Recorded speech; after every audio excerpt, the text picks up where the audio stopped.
Subscribe करें और bell दबाएं ताकि कोई खबर रह न जाए।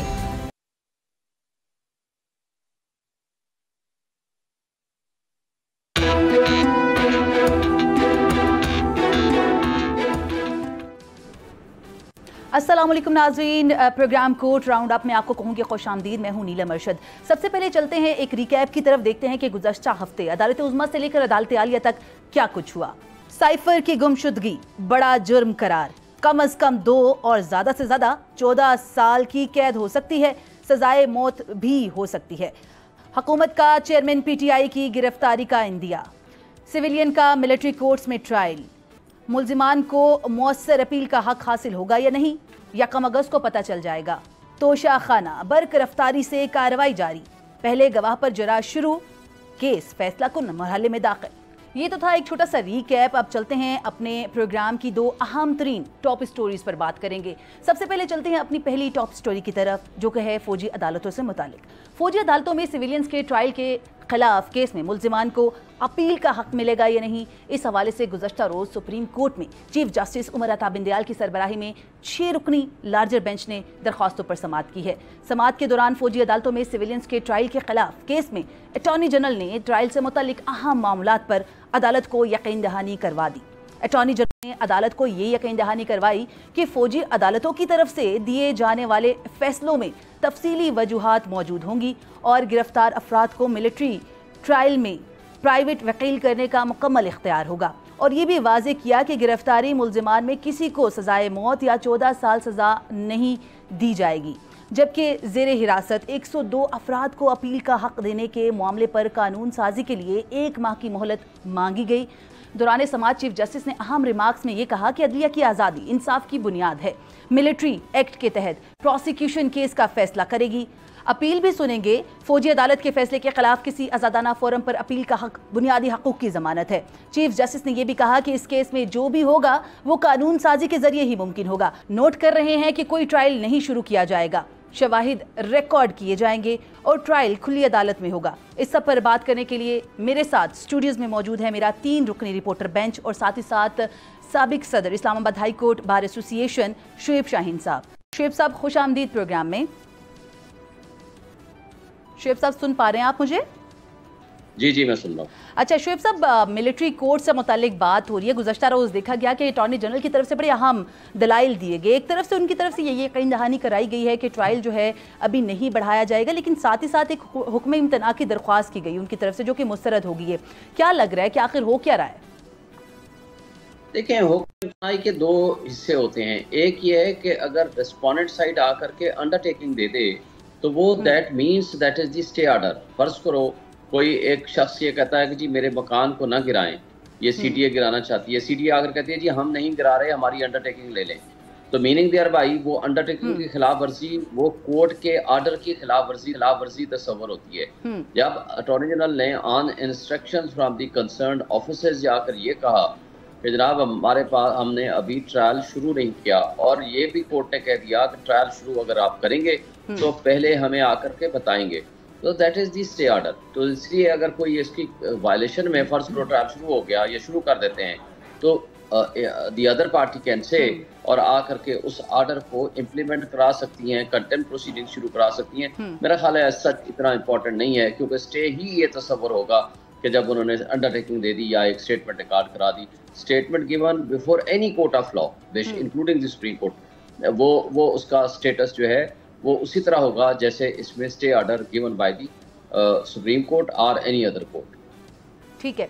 मैं इमरान वसीम आपसे सवाल पूछना चाहूँगी अब कि कल अदालत ने बड़े अहम सवालात उठाए थे, जिसमें सवाल भी था कि किन असूल व ज़वाबित को देखते हुए किन अफराद पर जो है आपने ये इल्ज़ामात लगाए हैं, और मतलब कितने सारे लोग थे, लेकिन उनमें से सिर्फ 102 अफराद पर कार्रवाई जो है वो क्यों आगे बढ़ाना चाह रहे हैं। इस तमाम तर मामले पर आप क्या कहेंगे? किन SOPs के तहत जो है वो हुकूमत आगे चल रही है? देखिए नीलम, मैं अपना इसके ऊपर पॉइंट ऑफ देने से पहले मैं शुएब शाहीन साहब से एक सवाल करना चाहूँगा, क्योंकि वो अब पाकिस्तान तहरीक इंसाफ के जो लीगल मामलात हैं उनके तर्जुमान भी हैं। शुएब साहब, मेरा आपसे एक सवाल है, ये बताएं कि अब तक ये जो सिविलियन के कोर्ट मार्शल के खिलाफ दायर की गई दरख्वास्तों पर समाअत चल रही है, आप इसे किस एंगल से देख रहे हैं? जो दरख्वास्त गुजारों की प्लीडिंग्स हैं, जो दरख्वास्त गुजारों की मार्जात हैं, आप क्या समझते हैं कि कार्रवाई उन्हीं ट्रैक्स के ऊपर चल रही है, उन्हीं जो है वो लाइंस पे चल रही है, या फिर 6 रुकनी बेंच ने अदालती कार्रवाई को डी ट्रैक कर दिया है, एक नया रुख जो है वो अदालती कार्रवाई को दे दिया गया? आप कैसे देखते हैं अदालती कार्रवाई को? देखिए, मेरा तो ख्याल है कि जो क्वेश्चंस फार्मुलेट किए गए हैं या जो हमारे पार्ट से या पिटिशन साइड से जो आर्गूमेंट्स हुए हैं वो उन्होंने ज़रूर रजिस्टर्ड कर लिए हैं।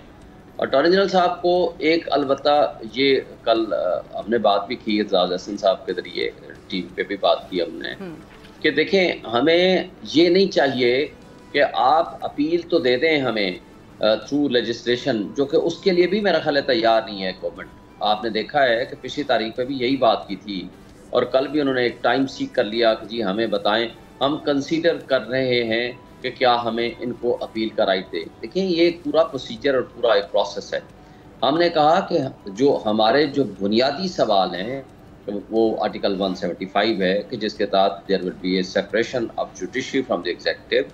अब एक एग्जीक्यूटिव ऑफिसर को देखें, इसके अंदर बड़ा इंपॉर्टेंट एस्पेक्ट है कि एग्जीक्यूटिव ऑफिसर यानी मेजर है, ब्रिगेडियर है या कर्नल है, वो प्रिजाइड कर रहा है एज ए कोर्ट। पहली बात है वो क्वालिफाइड नहीं है, दूसरी बात है वो 175 खिलाफवर्जी है, तीसरी बात उसके अंदर ये है कि वो शख्स प्रेजुडिस है बिकॉज ऑफ 2 रीजंस। एक ये है कि उसका जो बॉस है वो हायरार्की है पूरी उसकी। चीफ ऑफ आर्मी स्टाफ की सरबराही में कोर कमांडर कॉन्फ्रेंस में ये कहते हैं कि जनाब हमारे पास नाकाबिल तरदीद शवाहिद हैं। दूसरी फॉर्मेशन कमांडर के यहाँ भी यही कहा जाता है। तो जब इनकी एक हायरार्की में फ़र्ज़ करो मेरिट में वो समझते हैं जो मिलिट्री कोर्ट्स है कि जनाब इनके खिलाफ कोई एविडेंस नहीं है, मुझे ये बताएं उनका हाई ऑप्स उनके बॉसेस ये कह रहे हैं कि नहीं हमारे पास नाकाबिल तरदीद शवाहिद है, वो कैसे उनको कन्वेक्ट नहीं करेंगे? नंबर 1। नंबर 2, उनके पास उसको टर्मिनेट करने का, उसको नौकरी से निकालने का, उसको प्रमोशन देने का, उसको बेनिफिट्स देने का अख्तियार भी उसी हाई हायरार्की में मौजूद है। तो लिहाजा वहाँ एक कमांड एंड चेन है।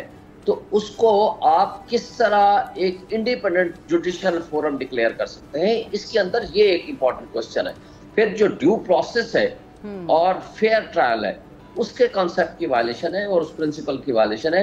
मेरा नहीं ख्याल कि आप ट्रायल तो नीचे से करा लो मिलिट्री कोर्ट से और अपील का राइट दे दो। ठीक है शोएब साहब, इमरान आपसे मेरा सेम क्वेश्चन कि कल अदालत ने बड़े अहम नुकात उठाए हैं और बहुत सारे सवालात जो हैं वो अटॉर्नी जनरल के सामने रखे हैं कि किन वजूहात पर किस तरीक़ेकार के तहत आप जो कार्रवाई है 102 अफराद के खिलाफ आगे लेके चल रहे हैं। देखिए नीलम, मैंने जो शोएब साहब से सवाल किया था ना, तो मैं इस सारी अदालती कार्रवाई के हवाले से उनसे जानना चाह रहा था कि वो इस प्रोसीडिंग को कैसे देखते हैं। उन्होंने अपना जवाब दिया। अब मैं आपके सामने रख देता हूं कि मैं सारी अदालती कार्रवाई को जो फौजी अदालतों में ट्रायल के खिलाफ हो रही है उसको मैं किस नज़र से देखता हूं। आप नीलम देखें कि इसमें जितनी दरखास्तें आई हैं उसमें दरखास्त गुजार ये कह रहे हैं कि आर्मी एक्ट के तहत तो सिविलियन का फौजी अदालतों में किसी सूरत ट्रायल हो ही नहीं सकता। तो एक तो ये इनकी एक वाज़ेह पोजीशन है। और आप जज साहबान के अगर रिमार्क्स निकाल के देखें तो जज साहबान के रिमार्क्स भी नहीं है, यही है अक्सरियत में यही कहा जा रहा है कि आप कैसे सिविलियन को आर्मी एक्ट के नीचे आप उनका ट्रायल कर सकते हैं, कोर्ट मार्शल कर सकते हैं।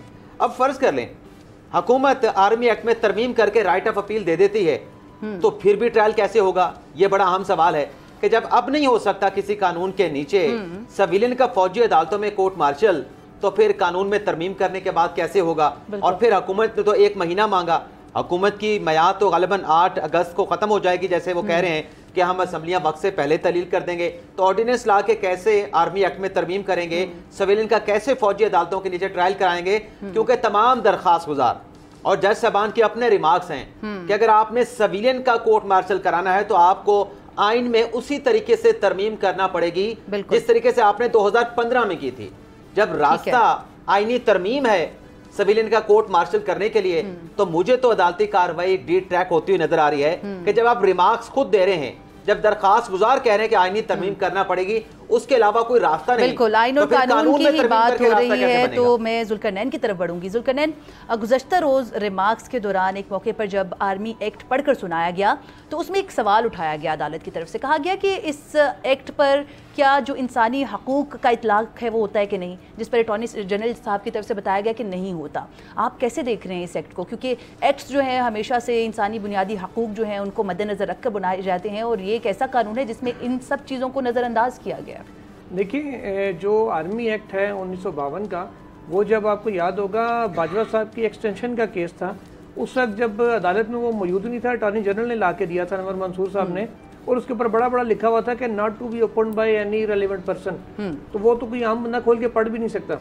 और वो बेसिकली जैसे अटॉर्नी जनरल ने भी बार बार कहा, जजेस भी बार बार कह रहे हैं कि वो यूनिफॉर्म ऑफिसर्स के लिए बनाया गया कानून है, वो उनके डिसिप्लिन के लिए और उनकी जो इंटरनल मैनेजमेंट है उसके लिए बनाया गया है। उसी में उनका तरीक़ाकार एहतसाब का दर्ज है। और जब आप यूनिफॉर्म ऑफिसर होते हैं तो फिर उसके बाद आप अपने फंडामेंटल राइट्स आपके वो नहीं रहते। इवन के पुलिस के अंदर जो इंक्वायरी होती है, जो पुलिस अफसरान के खिलाफ इंक्वायरियाँ चलती हैं, उनके खिलाफ कंप्लेंट्स होती हैं, उसमें भी उनको वो बुनियादी हकूक वो मुयसर नहीं होते इंक्वायरी में जो आम एक बंदे को किसी अदालत में मुयसर होते हैं। इसलिए वो आर्मी एक्ट स्पेसिफिकली उनके लिए डिज़ाइन किया गया था। तो ये 2015 में भी अमेंडमेंट करके शामिल किया गया था सिविलियंस को, ये जो दहशतगर्द थे उस वक्त जिनका क्योंकि ऑपरेशन चल रहा था, ज़रबे अज़ब और दीगर ऑपरेशन चल रहे थे, उन लोगों को शामिल करने के लिए स्पेशल तरमीम आर्मी एक्ट में भी की गई थी और उसको आईनी था। बिल्कुल, अभी ऑपरेशंस की ही बात कर रहे हैं। बात की ना ये अदालती कार्रवाई की, शेख साहब क्या ये बात दुरुस्त है? जो मेरी असेसमेंट है कि महीने का वक्त मांगा अदालत ने, गवर्नमेंट ने, जबकि उनकी अपनी मुद्दत जो है ना मैं 3 हफ्ते भी पूरी नहीं रहती थी। तो गवर्नमेंट शायद ये चाह रही है कि जी हमें एक दफा जाने दें, तो फिर फौजी जाने और अदालत जाने। और अदालत भी ये कह रही है, या चीफ जस्टिस के अगर नाम ले, वो ये कह रहे हैं कि यार मुझे जाने दो, पीछे तुम जानो और ये जाने। मतलब हर बंदा अपने सर से ये मामला हटाना चाह रहा है, अपने सर से उतार रहे हो। जी जुल्करनैन, मुझे आपकी बात में कुछ ना कुछ वजन जरूर लगता है, क्योंकि ज़ाहिर है जब इन्होंने 1 महीना मांगा तो साथ ही आपको याद है कि हम सारे ये बात कर ही रहे थे कि जी ये खुद तो 8 को जा रहे हैं, तो लेकिन हम अभी बात कर पाते कोर्ट में, मुनीब अख्तर साहब ने खुद कह दिया कि भाई आप तो अगले महीने जा रहे हो, आपका अपना इख्तियार व इक़्तिदार कहाँ है, यानी आपने ये फैसला नहीं करना। तो आगे से कहते रहे नहीं वो इंटरम सेटअप आ जाएगा, भाई उससे तो असम्बली ही नहीं होगी तो लेजिस्लेशन क्या करेंगे। उन्होंने कहा जी नहीं उसके लिए तो ऑर्डिनेंस भी आ सकता है। बिल्कुल आपकी बात दुरुस्त है कि मौजूदा गवर्नमेंट ये कोशिश कर रही है कि हमारे मत्थे ना पड़े, हम फौज देखते हैं कि ये जो बॉल है वो किसके कोर्ट में जाती है, साइडलाइन कर जाएं। लेकिन देखें, बंदियाल साहब का जहां तक राय आप जो कह रहे हो, तो उनकी भी राय यही होगी कि वो भी इसको एज इट इज छोड़ के चले जाएं। मेरा नहीं ख्याल, क्योंकि आप ज़ाहिर है वो केस को मुकम्मल तौर पर बिल्कुल जी देखते हैं कि कौन जो है इस मामले को आगे लेके चलता है। मैं चलूंगी तैयब बलोच की तरफ। तैयब, आप क्या देख रहे हैं इस तमाम तर मामले में, किस तरह से लग रहा है आपको? क्योंकि गुज़श्ता रोज़ बड़े अहम रिमार्क्स जो हैं दिए गए हैं चीफ जस्टिस ऑफ पाकिस्तान की तरफ से, बेंच में मौजूदा जो दीगर जजेस हैं उनकी तरफ से भी बार बार एम्फेसाइज किया जा रहा था इस एक्ट को जब पढ़कर सुनाया गया कि ये तो दहशतगर्दों के लिए, लेकिन हुकूमत की तरफ से बारहा कायल करने की कोशिश की जा रही है कि ये सिविलियंस के लिए भी हैं। कुछ तरामीम हुई हैं जिसके बाद सिविलियंस जो हैं वो भी इसके अंडर जो हैं वो आते हैं। किस तरह देख रहे हैं? देखें, वाकई ये मामला जो है वो तो सिविलियन को जो है फौजी ट्रायल करने से मुतल्लिक है और उनको भी राइट्स दिया जाए, लेकिन यहाँ हम स्पेसिफिक यही देखें कि तरीके इंसाफ के दौर में भी तो फौजी हुकूमतें जो हैं वो अपना काम करती रही हैं और सिविलियन के ट्रायल होते रहे हैं। अगर इनको उस टाइम एहसास होता तो उस टाइम ये कानून साजी कर सकते थे, उस टाइम कोई आर्डिनेंस लेके आके उन सिविलियंस के जो है वो राइट्स को प्रोटेक्ट कर सकते थे। लेकिन अब जो मामला है वो स्पेसिफिकली मामला जो है वो सानिया 9 मई के शरपसंदों से जुड़ा हुआ है, जो 102 लोग भी नॉमिनेट हो चुके हैं और उनके ट्रायल होने हैं। तो कहा जा रहा है कि जी उनको बुनियादी इंसानी हकूक दें। कल के केस के अंदर ये एक चीज़ तय हुई जब समाअत हो रही थी कि आर्मी एक्ट के अंदर जो है वो बुनियादी इंसानी हकूक का जो है तहफ़्फ़ुज़ नहीं किया गया, खासकर ये जब ट्रायल होता है। तो इसी वजह से जजेस ये कह रहे हैं या उनकी ये मंशा या मकसद ये है कि इनके बुनियादी इंसानी हकूक जो सिविलियन को आईने कॉन्स्टिट्यूशन पाकिस्तान में दिए गए हैं उनका तहफ़्फ़ुज़ किया जाए। लेकिन इस सूरत हाल में इन्होंने मामला जो है, अटॉर्नी जनरल ने कहा कि जी वो आइन साजी की ज़रूरत होगी, कानून बनाना पड़ेगा या ऑर्डिनेंस लेके आना पड़ेगा, तो हमें 1 माह का वक्त दे दिया जाए। तो 1 माह का वक्त तो इन्होंने नहीं दिया। लेकिन मैं आपको बताऊं कि ये जो मौजूदा रजीम है पीडीएम की, ये तो अपनी असम्बली की मुद्दत जो है वो पूरी कर रही है। 8 अगस्त को या 11 अगस्त को असम्बली तहलील हो जानी है, लेकिन ये बार ये अपने सर नहीं लेंगे, ये तरमीम नहीं करेंगे, क्योंकि वो तो खुद पार्लियामान में खड़े होकर सानिया 9 मई के जो हमले हुए थे उसकी मुजम्मत कर चुके हैं। तो ये है सिविलियन वर्सेस आर्मी। देखते हैं कि ये गोली जो है वो किसके कंधे पर रखकर चलाई जाती है। बिल्कुल आगे बढ़ेंगे, अपने जो सेगमेंट है टॉप स्टोरी, उसकी जो दूसरी टॉप स्टोरी है उसकी तरफ बढ़ते हैं। चलते हैं नाजरीन टॉप स्टोरी की तरफ जो कि दूसरी है, और बताते हैं आपको साइफर का मामला। साइफर की कहानी चेयरमैन पीटीआई एक बड़ा ख़तरा जो है वो बनती जा रही है। गुज़श्ता 1 माह से ज़ायद अरसे तक गायब रहने वाले साइफर के मामले पर जो साबिक प्रिंसिपल सेक्रेटरी हैं आजम खान, वो अचानक से मंजर आम पर आ चुके हैं और साइफर से मुताल्लिक एतराफ़ी बयान ने चेयरमैन PTI की मुश्किलात में मजीद इजाफा कर दिया है। कौमी सलामती को खतरे में डालकर साइफर को सियासी मकासद के लिए इस्तेमाल करने के हवाले से वज़ीर कानून सेनेटर आज़म नज़ीर तारड़ ने प्रेस कॉन्फ्रेंस में कहा है कि ज़ाती मकासद के लिए क्लासिफाइड डॉक्यूमेंट शेयर करने पर या पब्लिक करने पर 14 साल या इससे ज़ायद की सज़ा हो सकती है।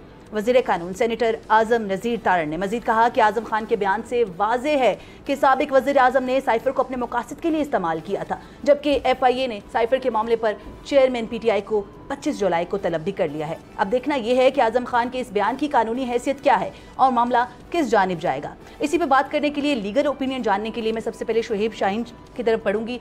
शुएब साहब, इस जो बयान रिकॉर्ड किया गया है इस पर बड़े सवालात उठ रहे हैं आईनी तौर पर कि आया ये कानूनी है या गैर कानूनी है।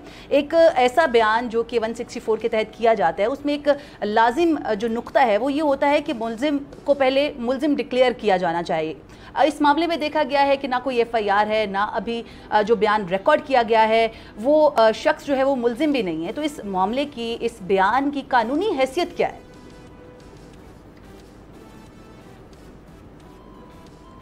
शुएब साहब से गालिबन हमारा राब्ता जो है वो नहीं हो पा रहा। मैं जुल्करनैन की तरफ बढ़ूंगी। जुल्करनैन, एक कानूनी सिकम जो है वो कायम है इस मामले पर, क्या लग रहा है आपको इसकी जो कानूनी हैसियत है इस बयान की, इसको लेकर आगे कुछ मजीद जो पेचीदगी है वो पैदा हो सकती है? अनिलम, एक नहीं काफ़ी पेचीदगियाँ पैदा होंगी। जैसे एक तो आपने बताया कि जी वो मुल्जिम अभी डिक्लेयर नहीं हुए थे आजम खान साहब।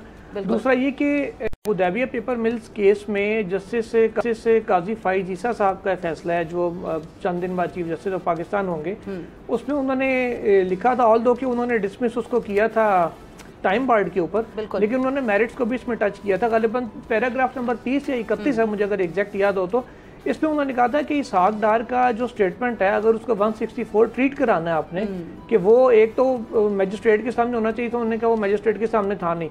दूसरा ये कि अगर उसको 164 स्टेटमेंट के तौर पर लेना है, उसके लिए ज़रूरी है कि वो जिनके खिलाफ बात कर रहा है, यानी शरीफ फैमिली का जिक्र किया है उसके अंदर, उनकी मौजूदगी में वो रिकॉर्ड हो, शरीफ फैमिली उसको क्रॉस क्वेश्चन कर सके, उसको क्रॉस एग्जामिन कर सके, उनसे पूछ सके ये बात तुम किस बुनियाद पे कर रहे हो, या ये सच बोल रहे हो या झूठ बोल रहे हो, उनका ओपिनियन बीच में होगा।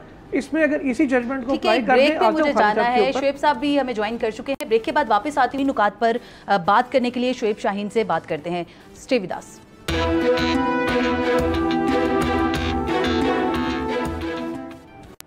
ब्रेक के बाद आपको कहूँगी खुश आमदीद। ब्रेक पे जाने से पहले बात हो रही थी साबिक वज़ीर-ए-आज़म के प्रिंसिपल सेक्रेटरी के बयान की। इस बयान की कानूनी वक़्त क्या है, इसके लिए मैं शुएब शाहीन साहब की तरफ बढ़ूँगी, उनसे जानना चाहूँगी। शुएब साहब, इस बयान की जो कानूनी तकाज़े हैं आपको क्या लग रहा है कि वो पूरे हुए? देखिए, मैं समझता हूँ कि सबसे पहली बुनियादी शर्त यह है कि कोई शख्स लीगल कन्फाइनमेंट में हो या इलीगल कन्फाइनमेंट में हो, उसकी स्टेटमेंट की कोई लीगल वैल्यू नहीं है।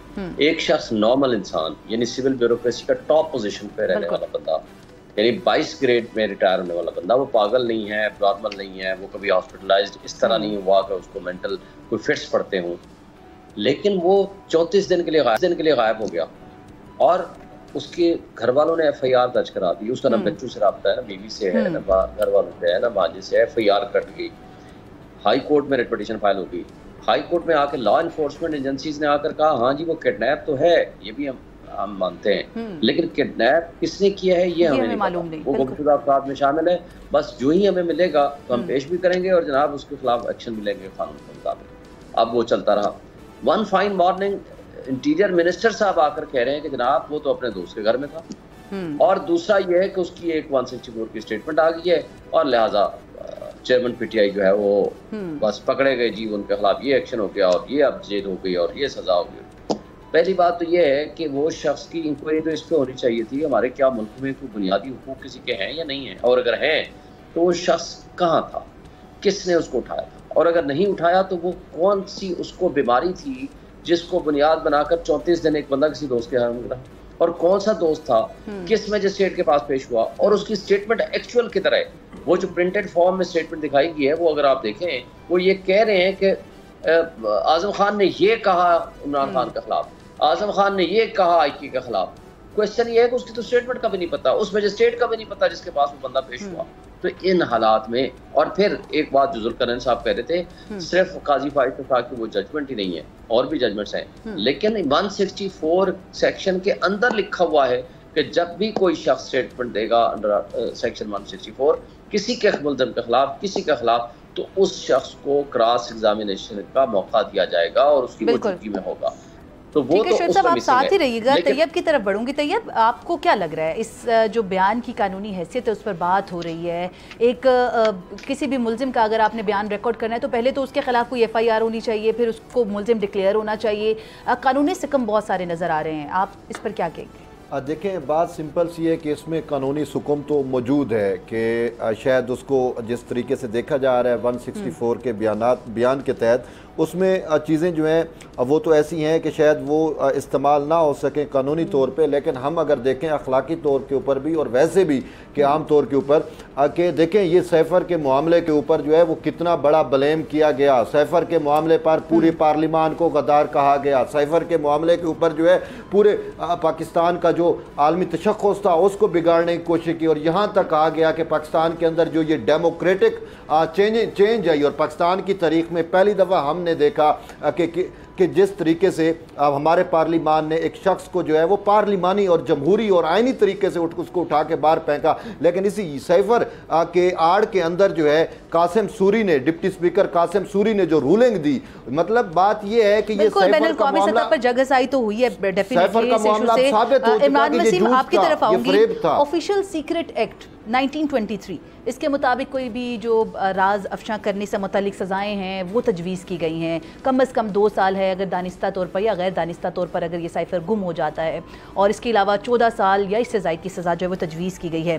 क्या इसके साथ आर्टिकल 6 जो है वो नत्थी किया जा सकता है? देखिए नीलम, जहाँ तक कानूनी इम्प्लीकेशन की बात है तो वो मुझसे ज़्यादा बेहतर जो है वो शुएब शाहीन साहब जो हैं, माहिर कानून भी हैं, PTI के तर्जुमान भी हैं कानूनी मामलात के हवाले से, वो गालिबन ज़्यादा ऐसी चीज़ों के हवाले से बेहतर बता सकते हैं। लेकिन अगर हम बात करें तो ये जो आज़म खान का स्टेटमेंट है, ये एक ऐसा बयान है जो गालिबन चेयरमैन तहरीक इंसाफ के लिए इसे उगलना भी अपना निगलना भी मुश्किल है और उगलना भी मुश्किल है।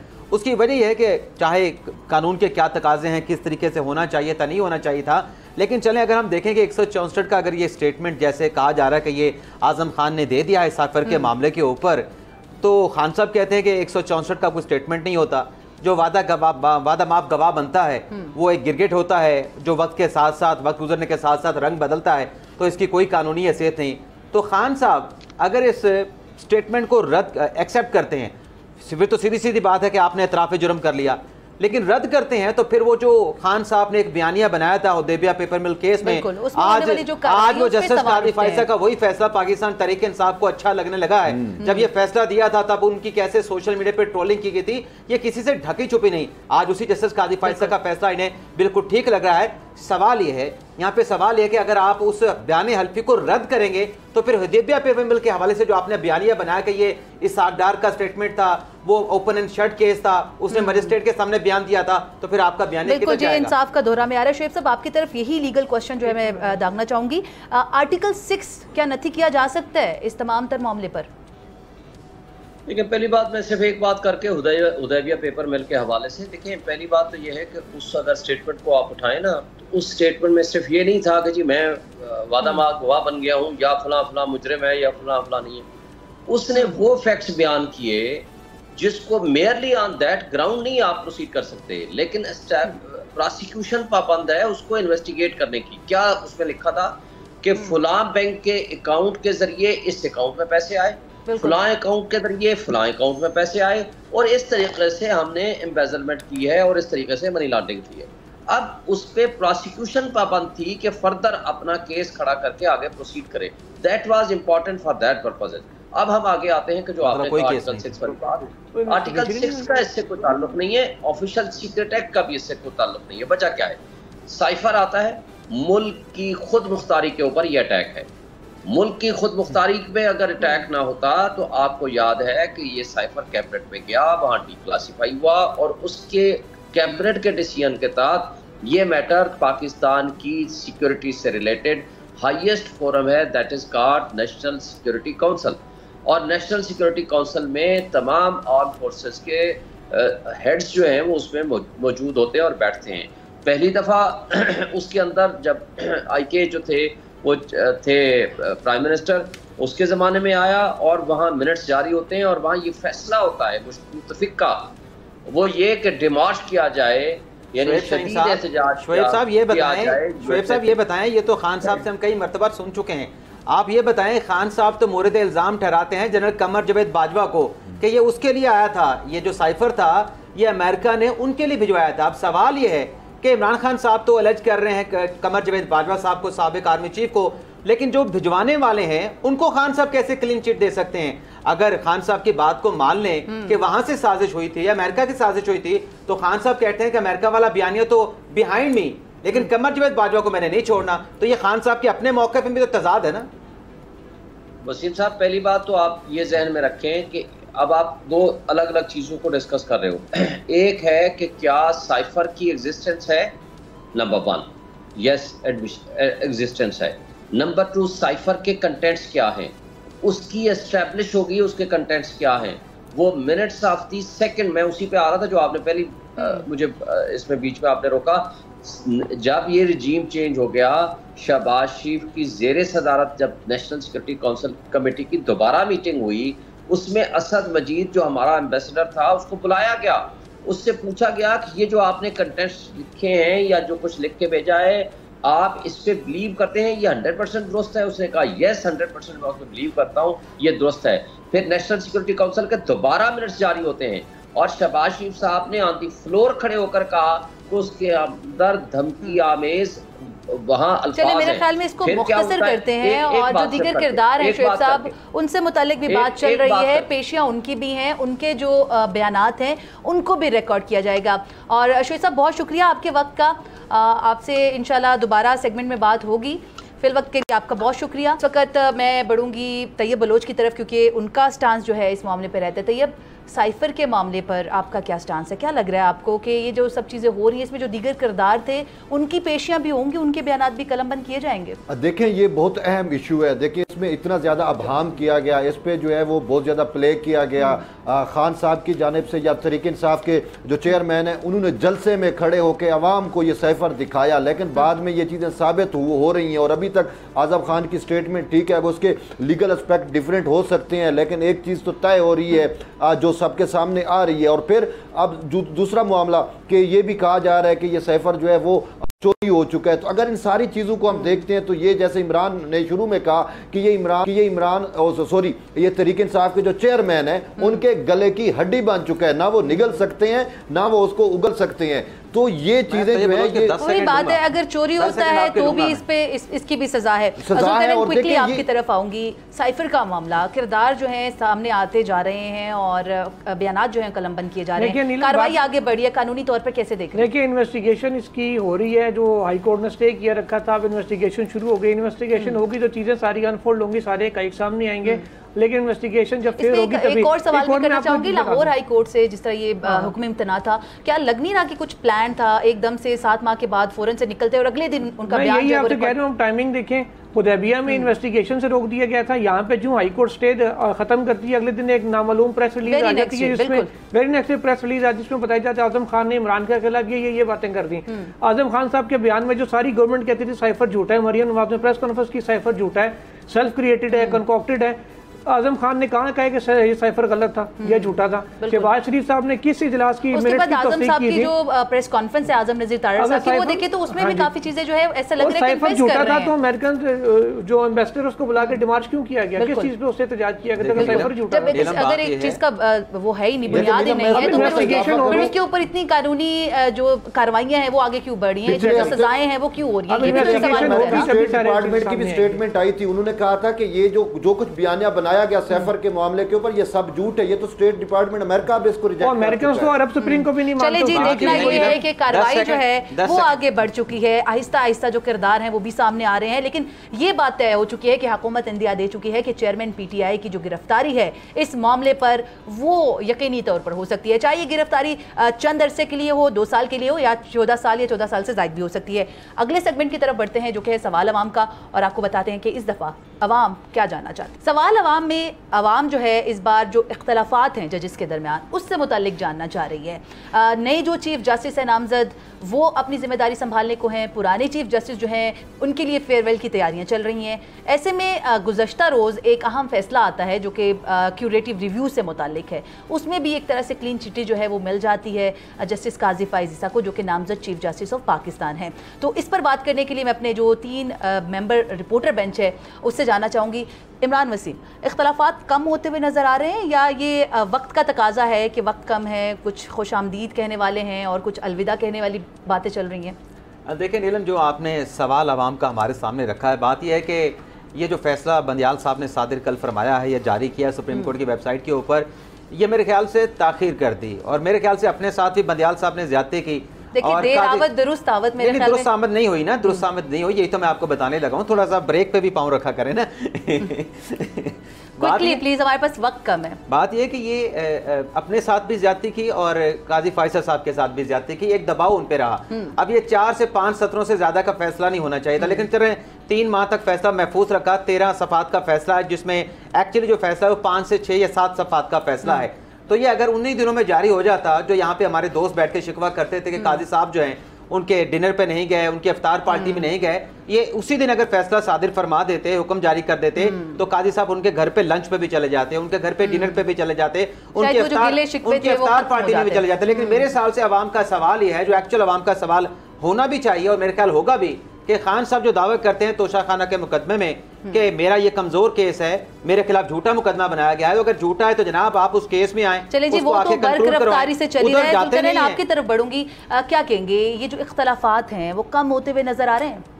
इख्तलाफात क्यों कम होंगे, काजी साहब क्यों कम करेंगे जबकि वो पावर में आ रहे हैं? तो जो पावर में आ रहा होता है वो एक अपने ही वो उसका दिमाग जो है ना आसमान पे होता है, चाहे वो कोई भी हो, सियासतदान हो या कोई ब्यूरोक्रेट हो या चाहे जज हो, वो फिर ज़मीन पे तो नहीं देख रहा होता, उसे ज़मीन पे सारी कीड़ियाँ नज़र आ रही होती हैं। तो वो तो मेरा नहीं ख्याल कि कभी भी ये साइड के ऊपर आएंगे कि 16 सफाई से मामला आगे चले। वो तो कह रहे हैं कि बस ठीक है। इमरान कह रहे थे कि जो फैसला है बड़ा मुख्तसर है, अगर ये मुख्तसर होता तब भी हमें प्रॉब्लम होता, हम कहते कि भाई इतना मुख्तसर क्यों है, चलिए अब आगे सफात पर है तो इस पे क्या आगे हैं। अब देखते हैं, चीफ साहब को एक रिक्वेस्ट करते हैं, बात के नहीं है, बात महीनों की है, 3 महीनों तक चंद सत्रों का फैसला था। कई ऐसे फैसले होते हैं जो कई माह बाद आते हैं। मैं तैयब की तरफ बढ़ूंगी। तैयब, आप कैसे देख रहे हैं इस फैसले को?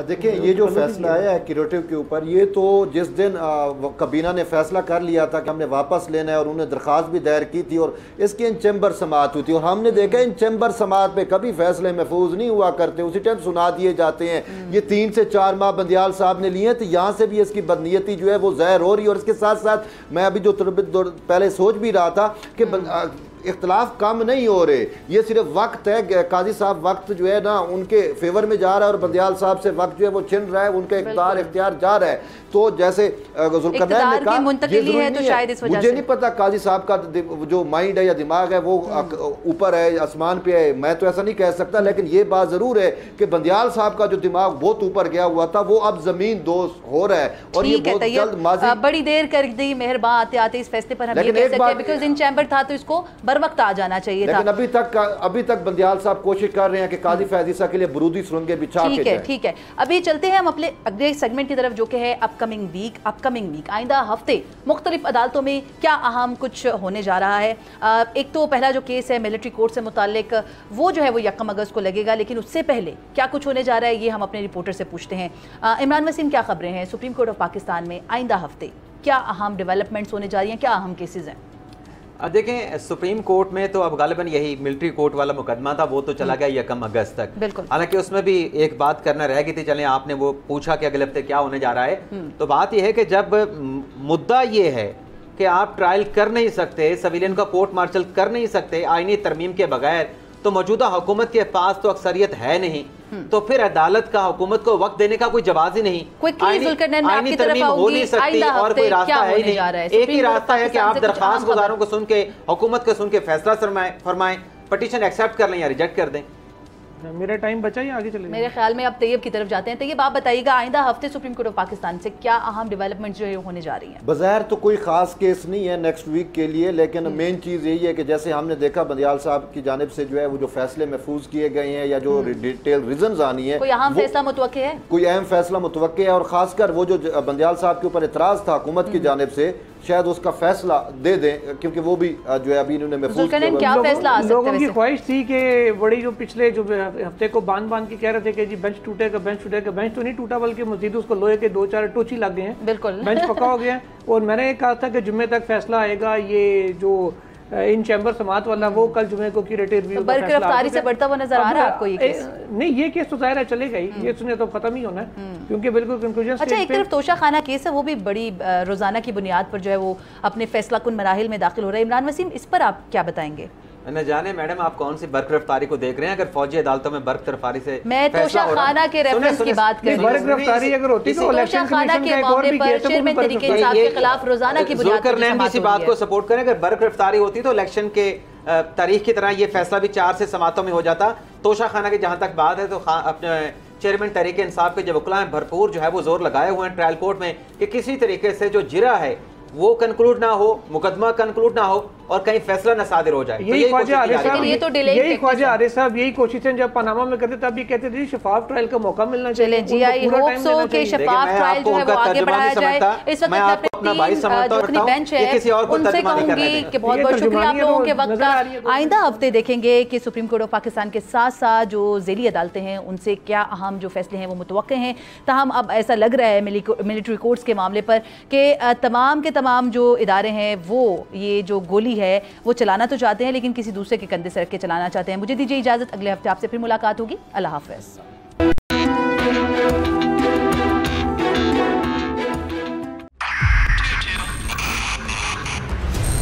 मोबाइल लोन एप्लीकेशन से कर्ज लेना आवाम के लिए अजाब बन गया। सूद की ज्यादती और धमकियां, शहरी ने अपनी जान ले ली। बोल ने दिया अपने आवाम का साथ, उठाई इस स्कैम के खिलाफ आवाज। जो है लोन देने के हवाले से फ्रॉड बन रही हैं और लोगों की जिंदगियों से और इनकी इज्जतों से भी खेल रहे हैं। तो मैं ये समझता हूँ यहाँ पे 2-3 बड़ी अहम चीज है। ये है कि ऐसी एप्स जो कि एक्सेस प्रोवाइड कर देती हैं टू दी कॉन्टैक्ट्स और उसके अलावा टू द गैलरी।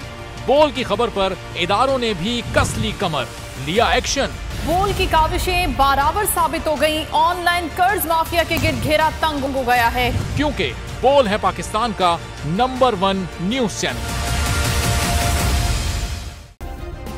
सब्सक्राइब करें और बेल दबाएं ताकि कोई खबर रह न जाए।